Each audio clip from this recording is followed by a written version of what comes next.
ಭುವನೇಶ್ವರ್ ಕುಮಾರ್ಗೆ ಭಾರತದ ಮೊದಲ ವೇಗದ ಬೌಲರ್ ಪಟ್ಟ. ಆರ್ಸಿಬಿ ತಂಡದ ಅನುಭವಿ ವೇಗಿ ಭುವನೇಶ್ವರ್ ಕುಮಾರ್ ಟಿ20 ಕ್ರಿಕೆಟ್ನಲ್ಲಿ ಹೊಸ ಇತಿಹಾಸ ಬರೆದಿದ್ದಾರೆ.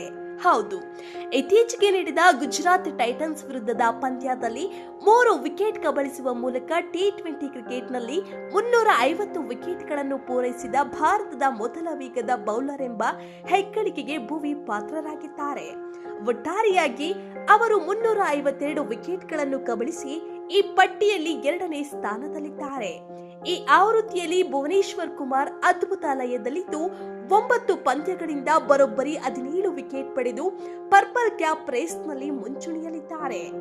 ಅತಿ ಹೆಚ್ಚು ಟಿ20 ವಿಕೆಟ್ ಪಡೆದ ಭಾರತೀಯರ ಪಟ್ಟಿಯಲ್ಲಿ ಯುಜೇಂದ್ರ ಚಹಲ್ 391 ವಿಕೆಟ್ಗಳೊಂದಿಗೆ ಮೊದಲ ಸ್ಥಾನದಲ್ಲಿದ್ದರೆ, ಭುವನೇಶ್ವರ್ 352 ಹಾಗೂ ಬೂಮ್ರಾ 347 ವಿಕೆಟ್ಗಳೊಂದಿಗೆ ನಂತರದ ಸ್ಥಾನಗಳಲ್ಲಿದ್ದಾರೆ.